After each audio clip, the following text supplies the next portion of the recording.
அனைவருக்கும் வணக்கம். அம்பாளுடைய அருள் முழுமையாக கிடைக்க ஆடி செவ்வாய், ஆடி வெள்ளி, ஆடி ஞாயிறு அன்று அம்பாளை வழிபடும் முறை என்ன அப்படின்றத பார்க்கலாம். மிக எளிமையா எப்படி வழிபாடு செய்யலாம் அப்படின்றத நம்ம இந்த வீடியோல பார்க்க போறோம். அதனால ஸ்கிப் பண்ணாம கடைசி வரையும் பாருங்க. இது வரைக்கும் சப்ஸ்கிரைப் பண்ணி சப்போர்ட் பண்ற எல்லா சப்ஸ்கிரைபர்ஸ்க்குமே ரொம்ப ரொம்ப நன்றி. அதே மாதிரி புதுசா நீங்க இப்ப பாக்குறீங்க அப்படின்னா மறக்காம நம்ம சேனலுக்கு சப்ஸ்கிரைப் பண்ணி சப்போர்ட் பண்ணுங்க. உங்களுக்கான சந்தேகங்கள் எதுவா இருந்தாலும் கமெண்ட் பாக்ஸ்ல கமெண்ட் பண்ணுங்க. வாங்க வீடியோக்குள்ள போலாம். பொதுவா ஆடி மாசம் அப்படின்னாலே அம்மனுக்கு உகந்த மாசம் அப்படின்றது நம்ம எல்லாருக்குமே தெரியும். ஆடி முதல் நாள் எப்படி அம்பாளை வழிபடணும் அப்படின்ற வீடியோ நான் ஆல்ரெடி போஸ்ட் பண்ணியிருக்கேன். நான் டிஸ்கிரிப்ஷன் பாக்ஸ்ல லிங்க் கொடுக்குறேன், செக் அவுட் பண்ணி பாருங்க. ஆடி மாச அம்மன் வழிபாட்டை வீட்டில் இருந்த மாதிரியே எப்படி செய்யலாம், அம்மனுடைய அருளை எப்படி முழுமையா நம்ம பெறலாம் அப்படின்றத நம்ம இந்த வீடியோல பார்க்கலாம். ஆடி செவ்வாய் அப்படின்றது கோயிலுக்கு போய் அம்மனை வழிபடுறதுக்கு ஏற்ற ஒரு நாள் அப்படின்னே சொல்லலாம். ஆடி வெள்ளி அப்படின்றது முன்னோர்களை வழிபடுறதுக்குரிய நாளா கருதப்படுது. ஆடி ஞாயிறு அப்படின்றது அன்னதானத்துக்கு உகந்த நாளா கருதப்படுது. 3 நாட்களை பத்தி தான் நம்ம டீட்டெயில்டா இந்த வீடியோல பார்க்க போறோம். ஆக்சுவலா ஆடி மாசம் முழுக்க நம்ம கோயிலுக்கு போய் அம்பாளை வழிபடுறது ரொம்பவே நல்லது. மாலை போட்டா ஒரு சில விஷயங்களை நம்ம ஃபாலோ பண்றோமோ அதே மாதிரி அம்மனுக்காக காப்பு கட்டி விரதம் இருந்து கோயிலுக்கு போறவங்களும் அதே ப்ரொசீஜர் தான் ஃபாலோ பண்ணுவாங்க.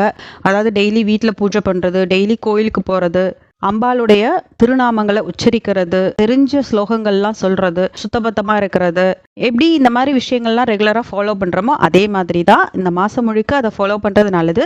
ஆனா மாசம் முழுக்க நம்ம டெய்லி கோயிலுக்கு போறது அப்படின்றது எல்லாராலையும் முடியாது. ஸோ எல்லா நாளும் போக முடியல அப்படின்னாலும் இந்த 3 நாட்களாவது கோயிலுக்கு போய் அம்மனை வழிபடுறது ரொம்பவே நல்லது. 3 நாள் போக முடியல அப்படின்னாலும் இந்த 3 நாள்ல ஏதாவது ஒரு நாளாவது நம்ம கட்டாயம் போறது அவசியம். ஃபர்ஸ்ட் ஆடி செவ்வாய் அன்னைக்கு எப்படி நம்ம வீட்டுல அம்மனை வழிபடலாம் அப்படின்றத பார்க்கலாம். நம்ம குடும்பம் ஒத்துமையா இருக்கணும் அப்படின்னா அம்பாளுக்கு மாவிளக்கு போட்டு வழிபடுறது ரொம்பவே நல்லது. மாவிளக்கு அப்படின்றது பச்சரிசி ஊற வச்சு அதை அரைச்சு கொஞ்சமா ஏலக்காய், வெல்லம், நெய் விட்டு அதை பிசைஞ்சு விளக்கு மாதிரி போட்டு உள்ள நல்லெண்ணெய் அப்படி இல்லைன்னா நெய் விட்டு நம்ம தீபம் ஏற்றணும். அம்பாளுக்கு மிக உகந்த ஒரு தீபம் மாவிளக்கு தீபம். அரளிப்பூ உங்களுக்கு கிடைச்சிச்சு அப்படின்னா உங்க வீட்டுல இருக்கிற எந்த அம்மன் படமா இருந்தாலும் சரி அந்த அம்மன் படத்துக்கு நம்ம சாற்றி முறைப்படி நம்ம மாவிளக்கு ஏத்தி நம்ம அம்பாளை வழிபடலாம். இந்த மாவிளக்கு போடுறது எல்லா செவ்வாய்க்கிழமையும் உங்களால செய்ய முடிஞ்சிச்சுன்னா செய்யுங்க. அப்படி இல்லைன்னா ஆடி மாசம் வர ஏதாவது ஒரு செவ்வாய்க்கிழமையாவது நம்ம கட்டாயம் செய்யறது ரொம்பவே நல்லது. இந்த நாளன்னைக்கு வீட்டுல மாவிளக்கு போட்டீங்க அப்படின்னா கோயிலுக்கு போய்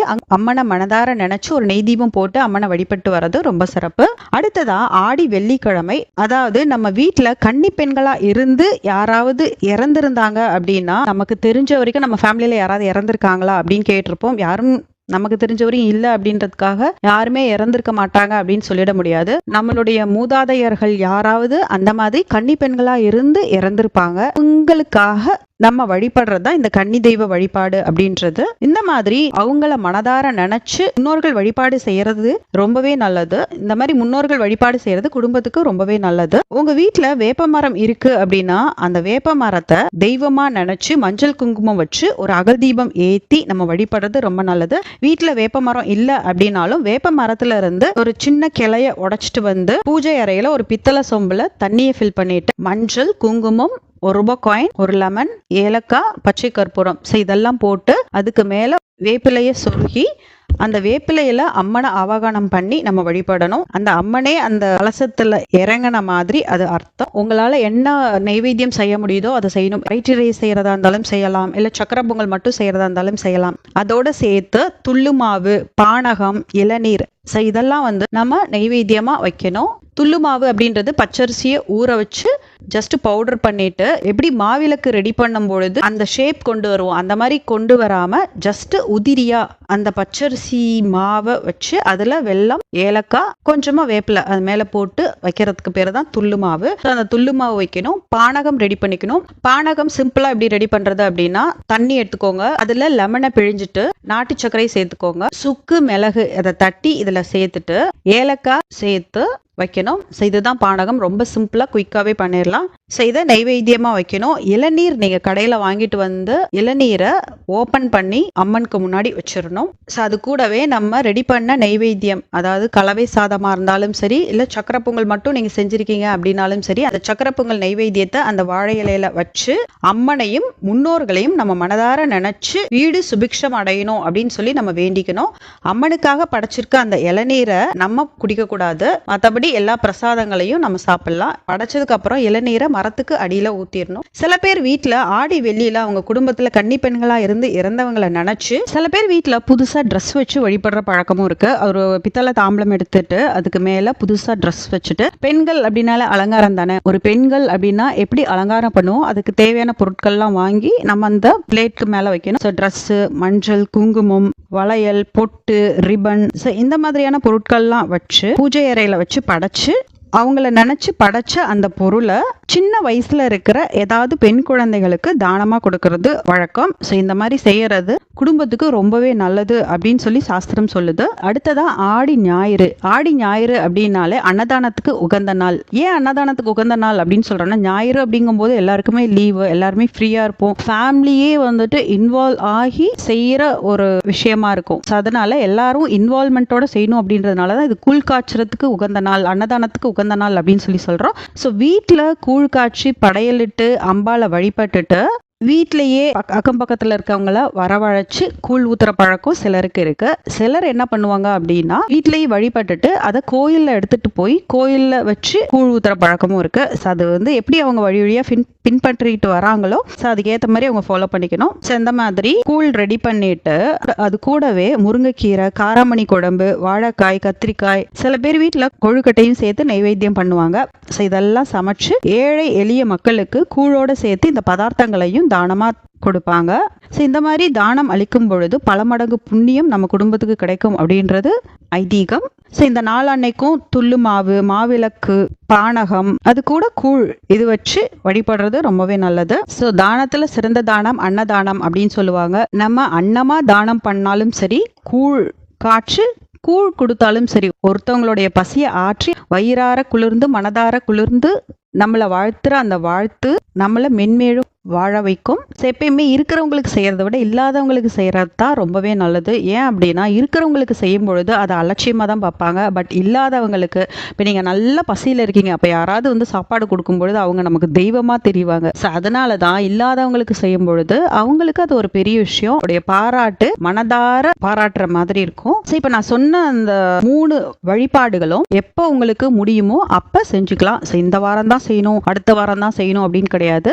ஆடி மாசம் வர ஆடி செவ்வாய், ஆடி வெள்ளி, ஆடி ஞாயிற்றுக்கிழமைகள்ல ஏதாவது ஒரு வாரத்தை சூஸ் பண்ணி நம்ம செய்யலாம். இல்ல ஒவ்வொரு வாரத்திலையும் ஒவ்வொரு பூஜைகள் வழிபாடுகள் நம்ம செய்யலாம். முக்கியமா ஆடி வெள்ளிக்கிழமை அன்னைக்கு நம்ம விளக்கு பூஜை செய்யறது ரொம்பவே விசேஷம். விளக்கு பூஜை கோயில்ல கோலாகலமா கொண்டாடுவாங்க. அதுக்கு முன்பதிவு மாதிரி நம்ம சம் அமௌண்ட் டோக்கன் அட்வான்ஸ் மாதிரி கொடுத்துட்டு என்னைக்கு விளக்கு பூஜை சொல்றாங்களோ அன்னைக்கு போய் நம்ம கலந்துக்கலாம். இன்கேஸ் அந்த மாதிரி கலந்துக்க முடியாது, ஜாப் போறவங்க இல்ல அந்த மாதிரி கோயிலுக்கு போக முடியாத ஒரு சிச்சுவேஷன் இருக்கு அப்படின்னா வீட்லயே கூட எளிமையான முறையில விளக்கு பூஜை பண்ணலாம். விளக்கு பூஜை எப்படி எளிமையான முறையில செய்யலாம் அப்படின்ற வீடியோ நான் ஆல்ரெடி போஸ்ட் பண்ணிருக்கேன். செய்முறை விளக்கத்தோட இருக்கும், ரொம்பவே ஈஸியா ரொம்பவே யூஸ்ஃபுல்லாவும் இருக்கும். கட்டாயம் அந்த மாதிரி நீங்க பூஜை பண்ணி பாருங்க, அம்பாளுடைய அருள் நமக்கு முழுமையா கிடைக்கும். எப்பயுமே குலதெய்வத்தை வழிபடுறதுக்காக ஆடி மாசம் அப்படி இல்லைன்னா தை மாசம் குலதெய்வ கோயிலுக்கு போய் குடும்ப உறுப்பினர்கள் எல்லாம் சேர்ந்து பொங்கல் வச்சு குலதெய்வத்தை வழிபட்டுட்டு வருவாங்க.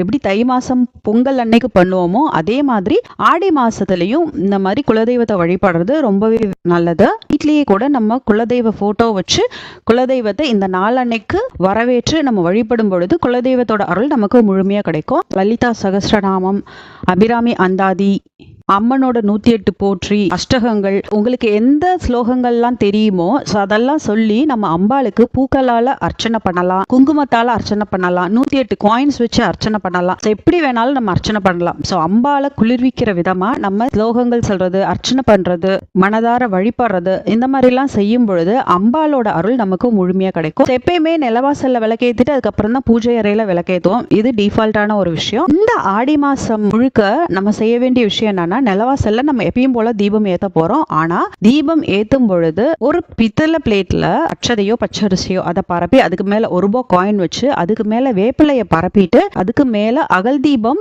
நல்லெண்ணெய் அப்படி இல்லைன்னா நெய் விட்டு நம்ம ஏத்தணும் அப்படின்னா ரொம்பவே விசேஷம். அது ரொம்பவே ஒரு பாசிட்டிவ் வைப்ஸை கிரியேட் பண்ணும். பாசிட்டிவ் வைப்ஸ் இருக்கு அப்படின்னா பை டிஃபால்ட்டாவே நமக்கு நடக்கிற எல்லாமே பாசிட்டிவாவே நடக்கும். இதை ஆடி மாசம் முழுக்க நம்ம செய்யறது ரொம்ப நல்லது. எல்லா நாளும் நல்லெண்ணெய் விட்டு நெய் விட்டு அது எல்லாராலையும் ஏற்ற முடியும் அப்படின்னு சொல்ல முடியாது. இன்கேஸ் எல்லா நாளும் ஏற்ற முடியல அப்படின்னாலும் ஆடி செவ்வாய் வெள்ளி ஆடி ஞாயிற்றுக்கிழமைகள்லையாவது ஏற்றணும். இல்லை 3 நாளும் ஏற்ற முடியாதுன்னா அட்லீஸ்ட் ஆடி வெள்ளிக்கிழமை மட்டுமாவது நம்ம இந்த தீபத்தை ஏற்றி வழிபடுறது ரொம்பவே நல்லது. இது பணவரவை அதிகரிக்கும். அடுத்தடுத்து நடக்கிற எல்லா விஷயங்களுமே நல்லதாவே நடக்கும். ஆடி மாசத்துல வர வெள்ளிக்கிழமைகள்ல நம்ம கட்டாயம் செய்ய வேண்டிய விஷயங்கள்ல ஒண்ணு சுமங்கலி பெண்களுக்கு தாம்பலம் கொடுக்கறது. அதாவது நம்ம பக்கத்துல இருக்கிற சுமங்கலி பெண்களை வீட்டுக்கு வரவழைச்சு, அது எந்த எண்ணிக்கையில வேணா இருக்கலாம், ஒற்றைப்படை எண்ணிக்கையில இருக்கிற மாதிரி பாத்துக்கோங்க. ஸோ 11, 7, 5, 3 அந்த மாதிரி எண்ணிக்கையில சுமங்கலி பெண்களை வீட்டுக்கு வரவழைச்சு அம்பாளுக்கு செஞ்ச நைவேத்தியத்தை பிரசாதமா அவங்களுக்கு கொடுக்கலாம். அவங்களுக்கு தாம்பலம் கொடுக்கறது ரொம்பவே விசேஷம். சில பேர் நானும் தாம்பலம் கொடுக்குறேன் அப்படின்ற பேர்ல யூஸே இல்லாத விலை கம்மியில இருக்கிற பிளவுஸ் பிட்டை கொடுப்பாங்க. ஸோ அந்த மாதிரி வாங்கி இதெல்லாம் ஒரு பிளவுஸ் பிட்டா அப்படின்னு அவங்க சொல்றதும் ஒண்ணுதான், அவங்கள கூப்பிட்டு நம்ம கொடுக்காம இருக்கிறதும் ஒண்ணுதான். கொடுக்கறத நம்ம 11 பேத்துக்கு தான் கொடுக்கணும், 21 பேத்துக்கு தான் கொடுக்கணும் அப்படின்னு கிடையாது. நீங்க கூப்பிடுறது 3 பேரா இருந்தாலும் சரி, ஈவன் ஒருத்தரா இருந்தா கூட சரி, மனதார சந்தோஷப்படுற மாதிரியான தாம்பலமா கொடுக்கணும். அதை அவங்க யூஸ் பண்ற மாதிரியான பிளவுஸ் பிட்டா இருக்கணும். ஸோ அந்த மாதிரி பிளவுஸ் பிட் வச்சு வெத்தலை பாக்கு, தாலி சரடு, மஞ்சள் கிழங்கு அது செட்டா இருக்கும்ல, ஸோ அந்த மாதிரி வாங்கி வச்சுக்கோங்க. ஸோ அதுல வர அந்த மஞ்சள் குங்குமம்லாம் அந்த அளவு ஒர்த்தா இல்லை. ஸோ நீங்க செப்பரேட்டா அதை மஞ்சள் குங்குமம் நீங்க வீட்லயே பேக்கெட் பண்ணி கூட கொடுக்கலாம். கண்ணாடி வளையல், வெத்தலை பாக்கு, வாழைப்பழம், ஸோ இது எல்லாம் தாம்பலத்துல பேசிக்கா இருக்க வேண்டியது. ஸோ அதை தாண்டி உங்களுக்கு என்னென்னலாம் கொடுக்கணுமோ அது நீங்க கொடுக்கலாம், அது உங்க விருப்பம் தான். தாம்பலத்தை அவங்களுக்கு கொடுத்து அவங்க நம்மளை விட பெரியவங்களா இருந்தா அவங்க கிட்ட ஆசீர்வாதம் வாங்கிக்கணும். அவங்க நம்மளை விட சின்னவங்களா இருந்தாங்க அப்படின்னா நம்ம அவங்களுக்கு குங்குமம் வச்சு ஆசீர்வாதம் பண்ணணும். ஸோ இந்த மாதிரியான விஷயங்களை ஆடி வெள்ளிக்கிழமை அன்னைக்கு செஞ்சோம் அப்படின்னா கணவருக்கு நீண்ட ஆயுள் கிடைக்கும், கணவன் மனைவி ஒற்றுமை மேம்படும், முக்கியமா அம்பாலோட அருள் நமக்கு முழுமையா கிடைக்கும். ஏன்னா இந்த வெள்ளிக்கிழமைகள்ல நம்ம வீடு தேடி வர பெண்கள் யாரா இருந்தாலும் சரி அவங்க அம்பாள் ரூபமா தான் நம்ம பார்க்கணும். ஸோ வெள்ளிக்கிழமை மட்டும்தான் அப்படின்னு கிடையாது, எப்பயுமே மாலை நேரத்துல யாரு நம்ம வீட்டுக்கு வந்தாலும் எல்லா நேரத்துலயும் பிளவுஸ் பிட் அதெல்லாம் இருக்குன்னு சொல்ல முடியாது. குங்குமம் நம்ம கட்டாயம் கொடுக்கணும். இது ஒரு பேசிக்கான ஹேபிட்டாவே நம்ம வச்சுக்கிறது ரொம்ப நல்லது. அம்பாலோட அருள் நம்ம எல்லாருக்கும் கிடைக்கணும் அப்படின்னு சொல்லி இந்த பதிவை நான் நிறைய செஞ்சுக்கிறேன். கட்டாயம் உங்களுக்கு இந்த வீடியோ யூஸ்ஃபுல்லா இருந்திருக்கும் அப்படின்னு நம்புறேன். உங்களுக்கு இந்த வீடியோ பிடிச்சிருந்துச்சு அப்படின்னா லைக் பண்ணுங்க, கமெண்ட் பண்ணுங்க, உங்க ஃப்ரெண்ட்ஸோட ஷேர் பண்ணிக்கோங்க. மறக்காம நம்ம சேனலுக்கு சப்ஸ்கிரைப் பண்ணி சப்போர்ட் பண்ணுங்க. நன்றி.